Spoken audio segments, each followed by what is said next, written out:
અરે આવી ગયા તમે? કેવો દિવસ રહ્યો આજનો તમારો? શું થયું હવે?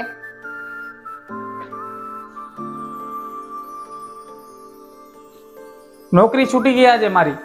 હે? તો શું થયું? બીજી નોકરી શોધી લેજો. નોકરીની થોડી કમી છે. બીજી નોકરી મળી તો જશે, પણ પણ શું? પગાર ઓછો મળશે. કેટલો મળશે? 15,000. 15,000 બરાબર તો છે. આટલા ઓછા પગારમાં તું મારી સાથે પૂરું પાડી શકીશ?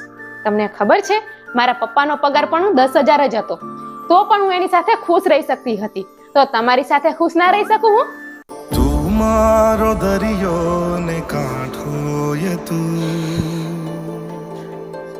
દરેક પુરુષને તારા જેવી પત્ની મળે. આખો દરિયો ને સમજદાર. છાંટો યે તું.